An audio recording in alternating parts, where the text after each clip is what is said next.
It is impossible to make sense of a senseless tragedy like this, but we will do everything we can to seek justice for these children. A Texas woman is accused of gunning down her own children in a horrific act of violence. Now, somehow, 2 of the 4 victims survived. They're now in recovery as their mom sits behind bars on a $14 million bond. And as the investigation into Oninda Romulus widens, stranger and stranger details are coming out about what was allegedly going on inside her home. Welcome to Sidebar, presented by Law and Crime.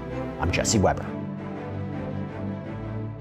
Like I said, at this point, this is still an ongoing. However, what is most important is that our team is working on this. We've been burning the midnight oil on this ever since this dropped, right? So I can assure you we're looking into this, and there is a lot of stuff that is not able to be released at this point. Law enforcement in 2 Texas counties are trying to piece together what led to a mother allegedly shooting her 4 children inside of a car, killing the oldest, a 13-year-old boy, and the youngest, a 3-year-old little girl. Brazoria County authorities say 31-year-old Oninda Romulus herself called 911. This was just before 5 a.m. on Saturday, October 4th, from an Oasis convenience store in Angleton. According to a criminal complaint that was later filed against Romulus, quote, Affiant learned from the Brazoria County Dispatch that a black female identified as Oninda Romulus had shot her 4 juvenile children and was currently located at the convenience store. So this complaint goes on to explain the scene that this investigator came upon at the gas station, where a white car was parked at a gas pump with the engine running, okay? Quote, a white sheet was covering a small child's body that was lying on the ground behind the vehicle.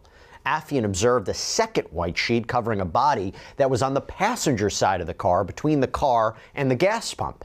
Affiant observed the body was positioned with its body hanging halfway out of the front passenger door with legs in the vehicle and the upper torso and head on the ground. It's absolutely horrific. Now, at a news conference, authorities said that while they believe that this shooting took place inside the car, they don't know, or it's unclear where the car was when that happened.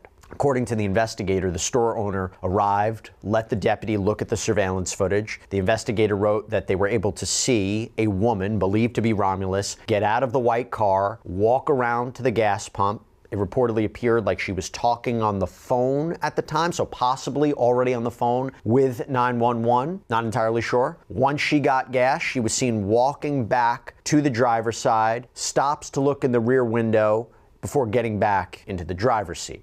Now, the first deputies on the scene, they tried to talk to Romulus, but when she started backing away from them and the car, that's when they detained her. That is when they realized that there was a male slumped over in the front passenger seat. He was later identified as 13-year-old Acario. They tried to render aid, but he was dead. He was dead from gunshot wounds. And that is when they saw that there were 3 other children in the back seat, also sustaining gunshot wounds. And despite their best efforts, another child, 3-year-old Amora, was pronounced dead. The 2 others, an 8-year-old, a 9-year-old, they were life-flighted to a hospital. Court documents indicate multiple guns were found with Romulus, whether they were on her person or in the car, it wasn't specified. But according to the complaint, deputies had already Mirandized Romulus, so the investigator tried to talk to her to find out what happened here, but said she, quote, wasn't making any sense. And at that point, she was taken to jail. When the investigator got back to the sheriff's office, Romulus was escorted to an interview room. They wrote in the complaint that she appeared paranoid, didn't want to sit down, kept looking out the door of the interview room. But the investigator was finally able to build enough rapport with her to ask a few questions. The complaint reads, during the interview, Affiant asked Oninda Romulus why she called 911, and she stated that she couldn't talk about it. Affiant then asked several more questions as to why she called 911, and she stated, instead of them doing it to me, I'm going to do it to them. Affiant further asked, do what? Oninda Romulus stated, kill them all. At one point, when Romulus was being questioned, she reportedly said that she didn't call 911, she called, quote, the devil.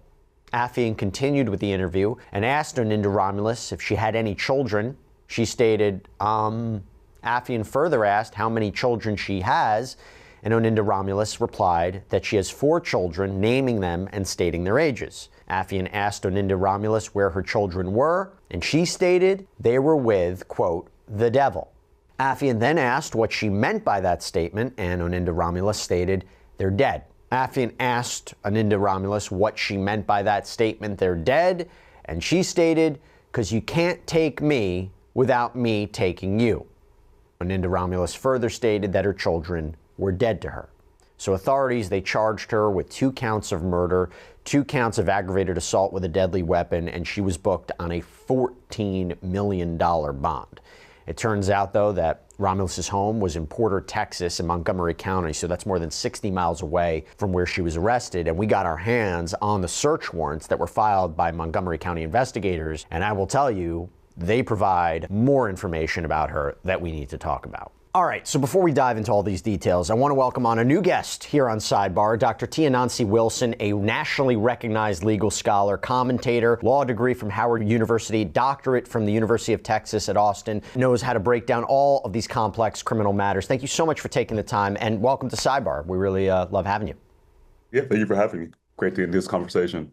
Yeah, this is a tough case. I mean, the information we know so far is just chilling. It is so shocking, a scene for law enforcement to respond to. You have 4 children, grisly wounds, 2 of them already dead, 2 who could die if they didn't get immediate help. What is your initial reaction when looking at this, and what do you say to people? What is the number one priority when responding to a scene like this? My number one response was, "Oh my God, the children." Yeah. Right. I looked at the transcript and then got to see a little bit of the video, I guess, from the scene. And I'm just thinking, like, what type of mental state must someone be in to allegedly do this to the children and then get out, drive to a gas station on the phone and start pumping gas, right? While some of the children are within the breath inch of their life. But in terms of the kind of preserving the crime scene for the police and for law enforcement, even for a defense attorney, right? The first thing you want to do here is check the car and see, is anyone alive? Right? Can we get a medical expert out here to survey this scene? How do we get this woman to begin talking, if she'll talk at all? Right? Is she Mirandized? Are we going to be able to use what she's telling us, one, to preserve the crime scene for a prosecution and perhaps for a defense, but also making sure that we can get to the wounds and understand what has happened to these kids? Because clearly from the affidavit, it's not immediately clear that the children had been shot, right? Or whether they're alive or dead. So that'd be my first couple priorities there. By the way, you know why we're able to bring you stories like this? It's not only because of the amazing support that we get from all of you out there, but also from our incredible sponsor, Morgan & Morgan, America's largest injury law firm, a firm with over 1,000 attorneys. You know why they're so big? Because they win all the time. They have recovered over $25 billion from more than 500,000 clients. In the past few months, a client in Florida received $12 million after the insurance company offered just $350,000. Out in Pennsylvania, a client was awarded $26 million. That is 40 times the insurer's $650,000 offer. There's another client in Pennsylvania that received $29 million after being offered only $500,000. And even if you think your case isn't worth millions of dollars, why not just start a claim and fight for what you deserve? Morgan & Morgan makes it so simple. You can start a claim from your phone in just 8 clicks. So if you're injured, you can easily start a claim at forthepeople.com/LC sidebar by clicking the link below or scanning the QR code on screen. You mentioned mental health. The investigator said at least twice in this affidavit that Romulus, quote, wasn't making sense, was acting paranoid. When you read something like that, what do you make of it?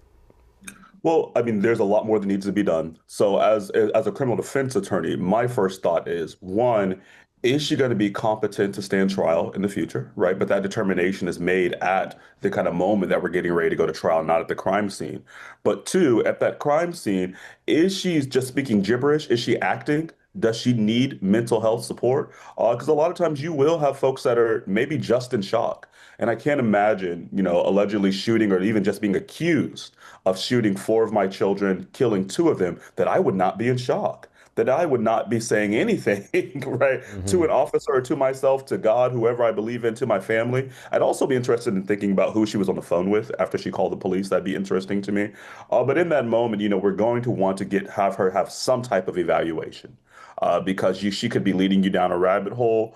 Or, it could just be that whatever she's saying is not helpful to the crime scene investigation or to the investigation of, are there other children, which we kind of find out later.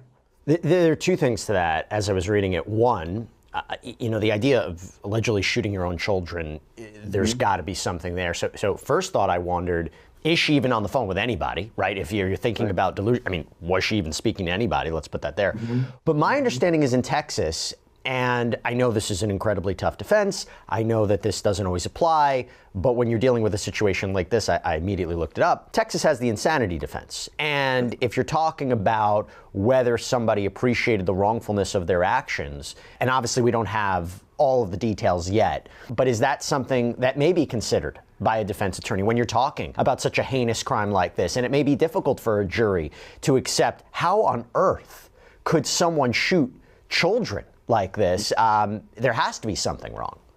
That's right. Well, I mean, I think in a situation like this, you always consider every defense, right?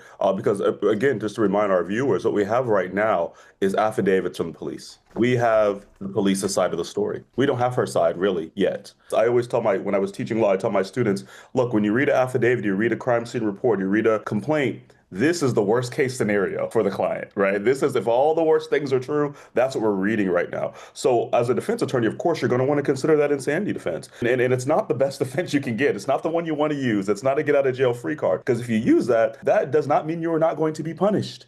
It means, right, in many cases, and Texas is a strange state. I got to look a little bit closer. I haven't been there in a minute. But it generally means across the country that you're going to be incarcerated held. Let's not say incarcerated, detained maybe. It's maybe a better word, until you reach sanity. Right. And then your punishment might change. So this isn't like you get an insanity defense and now you're out at your house, right, on medication or being checked up on unsupervised probation. No, you're still going to be held away from society. Right. So that's something that we have to think about. But again, the insanity defenses, were they able to appreciate the wrongfulness of their act at the time? And we don't know that. Right. But do they also understand that the thing that they're doing is criminal? That's another thing that we're going to think about. So she could say that, yeah, the devil made me do it. That still may not meet the standard of insanity in Texas. So that's going to be a hard defense to make. And if I'm the defense attorney on this case, I'm going to be looking at other things. Did someone else shoot these kids? Right? Was she under the influence? Was she unlawfully drugged by someone else? Is there medication interaction? Can we talk about that real quick before we get in any further? Would it be standard protocol to test her blood for any alcohol, drugs, toxins? And if they didn't, if law enforcement didn't, is that something that a defense attorney could bring up as a potential issue later down the line? If they did not? Yes. Okay. Yeah, I mean, that's something I would bring up. I mean, generally cases like this, and in any case, particularly in Texas, where they love to test your blood for anything, they're probably going to do these tests mostly for a liability issue for the jail as well, because now you've brought this person in who's clearly acting delusional, walking in circles, talking to someone who's not there, talking to the devil, saying her kids are with the devil because she's not going to let them take her out. There's something wrong here. So you're going to have a medical evaluation, and that medical evaluation team is going to decide what tests need to be done to best treat this person. Because the other thing that you're going to be looking for if you're the jail or the sheriff in Texas is to say, wait a minute, I don't know if this person needs to be on suicide watch. I don't want this liability in my jail without having a medical team truly evaluate what's going on with her mentally, what's going on with her psychotically, what's going on with her kind of physiology, with her biology here. Is she under something? So those are evaluations we're going to want to do. But as a defense team, of course, you're going to want that information. And if they don't have it, it's great, because now you can create more reasonable doubt. Sometimes it's better that they didn't do the testing. It's a really good point. It's a really good point. Okay, so let's talk about this, Dr. Wilson. I want to get your reaction to Romulus's social media presence. Okay, so we dug into her Instagram page, and while some moms, might be sharing photos and videos of their children's milestones or these really special, cherished moments, her page has almost no posts that feature her children. Many of her photos and videos, they showcase a party lifestyle, includes her showing off stacks of cash and luxury purchases. Although, as we know, what's presented online isn't always the truth, no matter who you're talking about. We found this example, by the way, of Romulus's apparent maybe attitude toward her children. It's from a trip to Cancun that they took for spring break earlier this year. And a photo of a drink with the caption, "I had to soon as I got off the flight because these kids ain't worth a damn." Then there's a video, apparently from that same trip, that shows or seems to show Romulus escorting a group of children to an area with a pool. She speaks with Amora on the way down a flight of stairs, and the caption on the video reads, "Much needed, smiling emoji with hearts. If F them kids was a person, face palm emoji." Y'all got to go. Peace. See y'all later. Peace, Mommy. Yeah, I'm Have a not. great time. What? I hope you have a great time without us. Yeah, I am gonna have a great fucking time with you fellas. Bye. And Cardia wants to go get y'all bathing suits. My baby suit. Yes. Why? Why? Because you're gonna get in the pool. Because you're gonna get in the pool. Look, you're gonna have a good time. Yes. Come on, everybody's inside. And one of the last videos posted before this tragedy has the caption, "Mama gotta have a life too." Dr. Wilson, is this relevant for the case? Is this something that investigators, prosecutors, perhaps the defense attorneys will look at and use? Oh, I mean, prosecutors might try to use it, right? I mean, they probably will hope that a jury has seen these images already, hope the news picks it up. But I don't think it's directly relevant to the state. I mean, if there's other information that comes out, if there's child abuse allegations, if there's allegations tied to these specific events or pictures where they're kind of like time stamped or time captured, that could be relevant. But these are out of court statements that don't seem to have anything to do with her quality as a mother. I mean, these are things that, I have a lot of friends that are single mothers, and a lot of them, they'll have their entire Instagram child free, right? This is their fantasy. Like, not that they don't love their kids, but they have a lot of stress in taking care of these kids on their own. And Instagram is about them and bigging themselves up and being able to look glamorous and just have that kind of single sexy woman moment, right? And the kind of F them kids statement is a thing that's really common, at least in people around my age, right? It's kind of just this notion that you get to be a human being too. But they can be misconstrued, or they could be really deeply held beliefs that, no, I don't give an F about my children at all. I do wish they were dead. I do have resentment toward them. So, I mean, we have to be able to tie these statements to at least a pattern of events that underlie and say that this is her deeply held feeling and aren't just kind of out of court hearsay type of moments. Right, tie it to this kind of intent to kill. I talked about the fact that Romulus's posts tended to feature these expensive items like purses, sunglasses, cash. The search warrants that were filed by Montgomery County deputies, they kind of give us insight into how she may have come by that cash. So the warrants have a black and white photo of a brick home on Spear Valley Lane in Porter, Texas. And in addition to requesting photos and videos of the inside and outside of the home to be put into evidence, the warrants, they list items that deputies wanted to get their hands on inside. That includes all electronics that can store data like DVR systems, cell phones, tablets, computers, SIM cards, hard drives, any equipment that can be used to print, copy, scan, produce, alter any paper item, any and all items containing identifying information for any purpose. And we'll get to why in just a second. But Dr. Wilson, in situations like this, where a person is accused of such horrific crimes, what are the limits on what investigators can seek with warrants? And what do you think might be going on here? Well, yeah, I will tell you what. When I look at a murder case, I'm generally not thinking I'm going to find a mastermind criminal or fraud, right? So these are completely, generally different types of people that commit these two different crimes, unless a person that does get murdered is also involved in this kind of fraudulent scammer activity. But when you're looking to create a search warrant, you're looking to find evidence that is tied to the crime that you believe has happened, right? Couple different types of warrants you can get. You can get a warrant because you believe that a crime is afoot. You can get a warrant because you believe a crime has already happened, and that kind of evidence itself is going to be disappeared, harmed, and might perish because it could be something that's biodegradable. We don't know, right? But you have to list in that warrant the things you're hoping to find with particularity. So it tells me that when they have these list of items that they're looking for, they've gotten some information or an inkling about these things somewhere else. Because what does that have to do with shooting 4 children? That is a strange, attenuated connection. So that tells me that officers already had an inkling that some other things were going on. So I'm wondering, what did she say in the interview? You know, what was found in the car, in her purse, on her person, on her phone, perhaps, if she was not represented by counsel and silly enough to give her phone to the police. Where did this inkling come from for the police? Because it seems to me very clearly that this woman, aside of allegedly murdering her children, allegedly, she's really a smart criminal businesswoman. If she's able to pull all this off, get all this information, have such money, I imagine what she could have done if she would have did these things the right way, got an MBA, went to school, started her own business, and be able to really provide for her kids. So I'm wondering, you know, what is behind this? How'd she get into it? Let's expand upon that a little bit, because we should note that the search warrants, they also indicate that there was a dog that was, quote, abandoned at the residence that's now under the care of animal control. These warrants also reveal that deputies were concerned about a person that could be in this home as well, because the warrants state at the time of unit's arrival at the Spear Valley Lane location, the oldest child of Romulus, a 17-year-old, was unaccounted for, as this child was not located in the vehicle with the 4 other victims. Now, eventually, deputies, they breached the door of this home. They wanted to look inside, figure out if this 17-year-old was inside, and if so, was this person okay?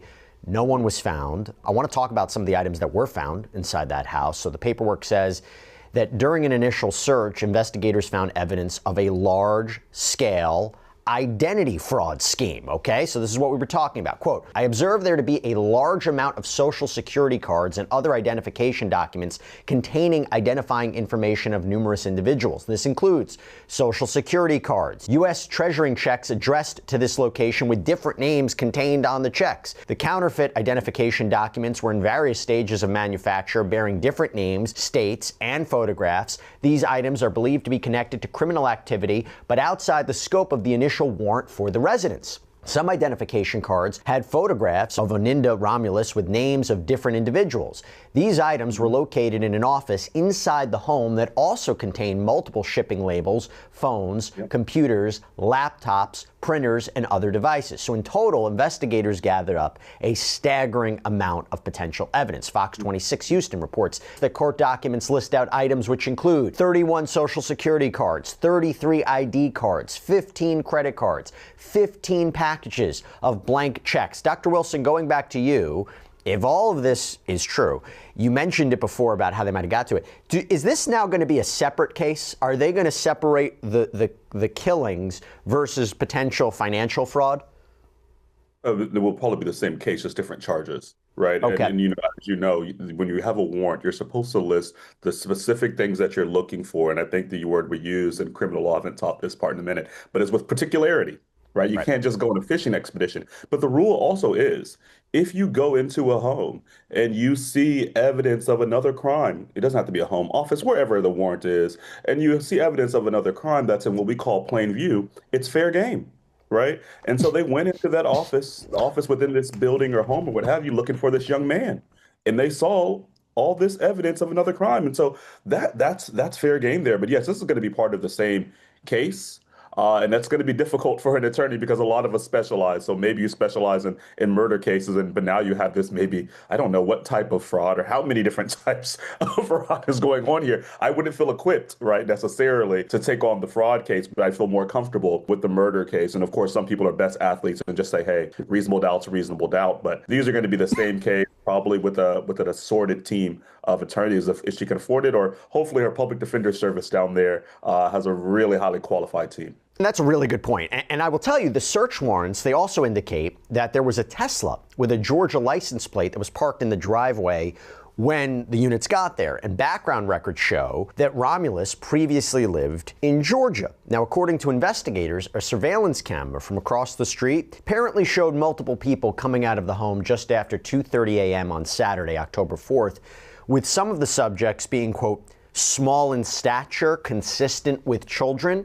They apparently got into a car next to the Tesla, drove away. The warrant requested access to the Tesla's camera system, the storage, in order to gather information about the people who might have left the home that night. The investigator providing details for the warrant noted that it can take several days, maybe even weeks, to gather this much electronic evidence. Dr. Wilson, we talk about electronic evidence all the time, how maybe in today's day and age, it can be a lot more difficult for someone to hide criminal activity or to get away with a crime. I mean, a Tesla in and of itself is almost like a computer. It's a very different kind of operating machine. It's a very different kind of how it can store information. I'm curious what we can expect when we talk about electronic evidence.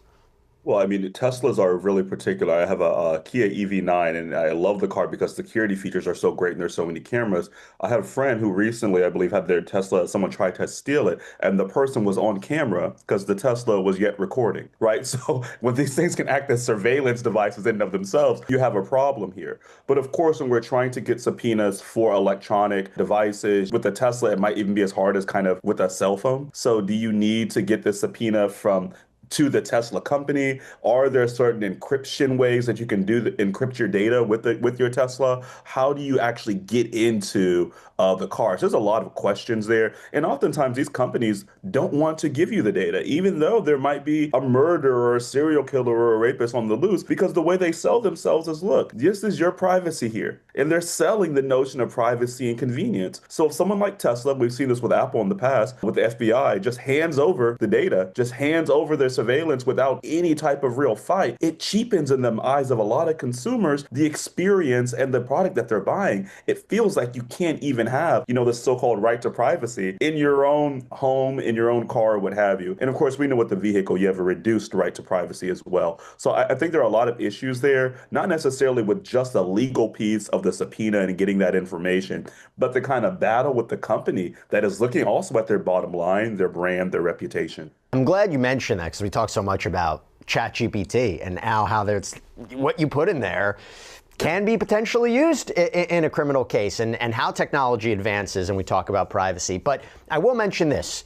There is another strange twist to this case. So while deputies at a news conference wouldn't discuss any custody issues surrounding Romulus's children, Romulus herself was featured on an episode of the TV show Paternity Court. Yeah, so according to the Daily Mail, the question of who the father of an 18-month-old child, who that father was posed in a 2013 episode. Now, it's unclear if that child was one of the victims in the case. I will say the ages do line up for it to be 13-year-old Acario. When it comes to other details from Romulus's background, Fox 26 Houston reports that the Fayette County Sheriff's Office in Georgia confirmed to them that Romulus was arrested in 2022, charged with misdemeanor DUI of drugs, failure to maintain her lane, possession of less than 1 ounce of marijuana. The outlet reports that it appears she entered a guilty plea to the DUI charge. The prosecution dropped the other 2 charges. Dr. Wilson, before I let you go, any way that could play into the case? We talk about prior bad acts, prior history.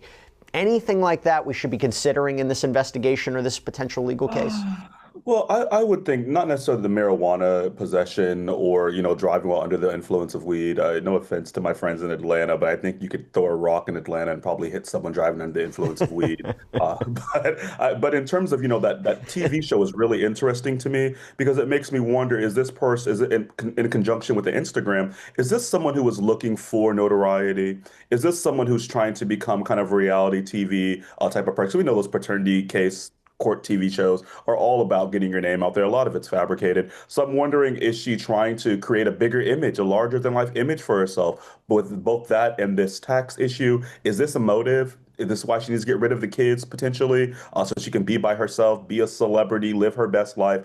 I mean, that's something to look into. It's not dispositive of that. It's not evidence, but it's a theme, right? It's something to keep in the back of your head. But yeah, the marijuana, I wouldn't as much worry about that. It doesn't really have a connection to many things besides maybe, being a single mother and trying to de-stress and making some bad decisions. But I would wonder, what is the motive here? And does this connection with Instagram and the bags and the cash and the TV shows and perhaps Atlanta itself, does that portend a kind of desire, right, to be free of these children, to have a kind of celebrity profile, to live an alternative life, right? Yeah, and going back to the human aspect of this, let's just end on this point. It is so tragic. It is so sad because you think, what becomes of the 2 surviving children, right, who are expected to recover? Well, for now, it's not clear who's going to take custody of them when they are released from the hospital. This is according to Fox 26 Houston. A spokesperson for the Texas Department of Family and Protective Services, Melissa Lanford, told the outlet Child Protective Services is investigating this case, making sure that the safety and well-being of the surviving children is our first priority. Ms. Romulus has had contact with CPS on 1 other occasion. Details of that interaction are confidential, but will be included in a public child fatality report when our investigation is complete. Dr. Wilson, such a pleasure to have you on. Thank you so much for breaking down the legal intricacies of this complicated, sad, disturbing case, and I look forward to having you back here on Sidebar.